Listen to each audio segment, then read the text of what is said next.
महाभारत में द्रौपदी चीरहरण की घटना ऐसी है जिसका आज भी उल्लेख होता है तो मानवता शर्मसार हो उठती है। जब सभा में उपस्थित सभी वरिष्ठ जनों ने इस घटना पर मौन धारण कर लिया था तो द्रौपदी ने स्वयं को बचाने के लिए श्री कृष्ण से प्रार्थना की। द्रौपदी की पुकार सुनकर श्री कृष्ण ने तुरंत ही अपनी सखी की मदद की, लेकिन सवाल उठता है कि आखिर श्री कृष्ण ने खुद को पुकारे जाने का इंतजार क्यों किया। आइए जानते हैं उद्धव गीता के अनुसार इसकी वजह जानते हैं।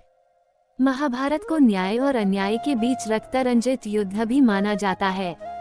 कौरवों ने पांडव बंधुओं पर अनगिनत अत्याचार किए, लेकिन इन अत्याचारों की पराकाष्ठा थी द्रौपदी का चीरहरण।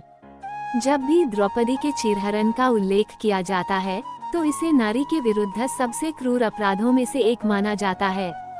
द्रौपदी के चीरहरण की निंदनीय घटना के बाद श्री कृष्ण ने पांडवों को न्याय प्राप्त करने के लिए युद्ध का मार्ग दिखाया।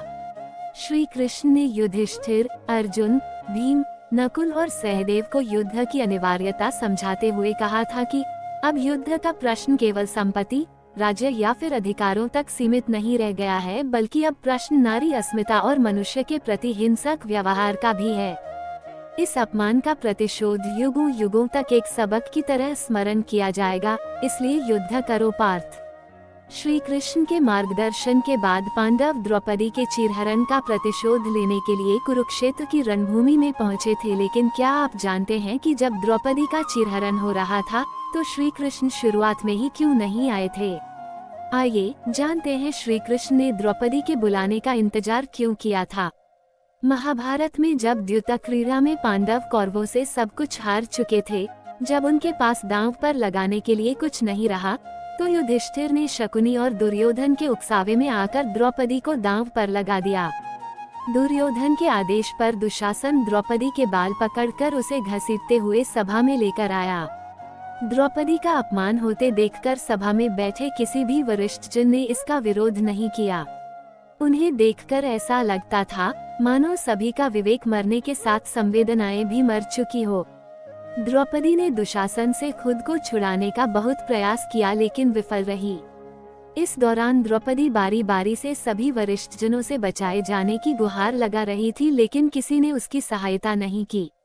उद्धव गीता या उद्धव भागवत के अनुसार श्री कृष्ण के मित्र और चचेरे भाई उद्धव ने द्रौपदी चीरहरण के विषय में श्री कृष्ण से कई ज्वलंत प्रश्न किए हैं।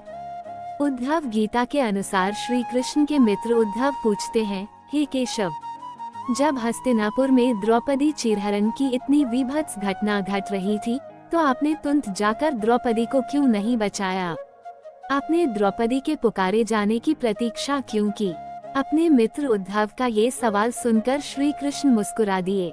महाभारत में द्यूत क्रीड़ा के समय युधिष्ठिर ने द्रौपदी को दांव पर लगा दिया और दुर्योधन की ओर से मामा शकुनी ने द्रौपदी को जीत लिया।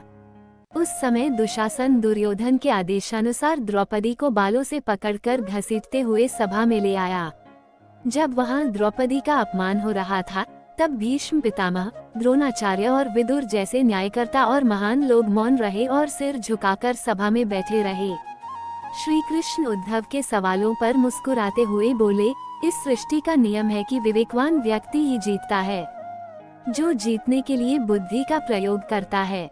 दुर्योधन के पास द्यूत क्रीड़ा खेलने के लिए असीम धन था, लेकिन उसे द्यूत क्रीड़ा खेलने का विवेक नहीं था, इसलिए उसने अपने मामा शकुनी पर विश्वास करके उन्हें अपनी तरफ से द्यूत क्रीड़ा खेलने के लिए कहा। यह उसका विवेक से लिया गया निर्णय था, जबकि युधिष्ठिर सहित पांचों पांडवों को ये खेल खेलना नहीं आता था, लेकिन उन्होंने विवेक का इस्तेमाल नहीं किया और मुझे अपनी तरफ से खेलने के लिए एक बार भी नहीं कहा। धर्मराज युधिष्ठिर को ये बात पता थी कि द्यूत क्रीड़ा सामाजिक बुराई को बढ़ावा देने वाला खेल है, लेकिन फिर भी उन्होंने इस खेल को खेलना जारी रखा। युधिष्ठिर मुझसे इस खेल को छुपाकर रखना चाहते थे। उन्हें लगता था कि उस कमरे में उपस्थित न होने पर मुझे कभी पता नहीं चलेगा कि राज्य को वापस प्राप्त करने के लिए उन्होंने बुराई के मार्ग को चुना है, इसलिए उन्होंने मुझे सभा में न बुलाए जाने तक वहां आने के लिए मना किया। युधिष्ठिर ने मुझसे वचन लिया कि मैं पांडव परिवार के बुलाए जाने पर ही सभा में आऊंगा, इस कारण मैं सभा में नहीं गया। युधिष्ठिर ने अपने दुर्भाग्य को स्वयं ही बुलावा दिया। द्रौपदी चीरहरण के दौरान जब दुशासन द्रौपदी को केश से घसीटकर सभा में ला रहा था, तो द्रौपदी ने दुशासन से जूझती रही।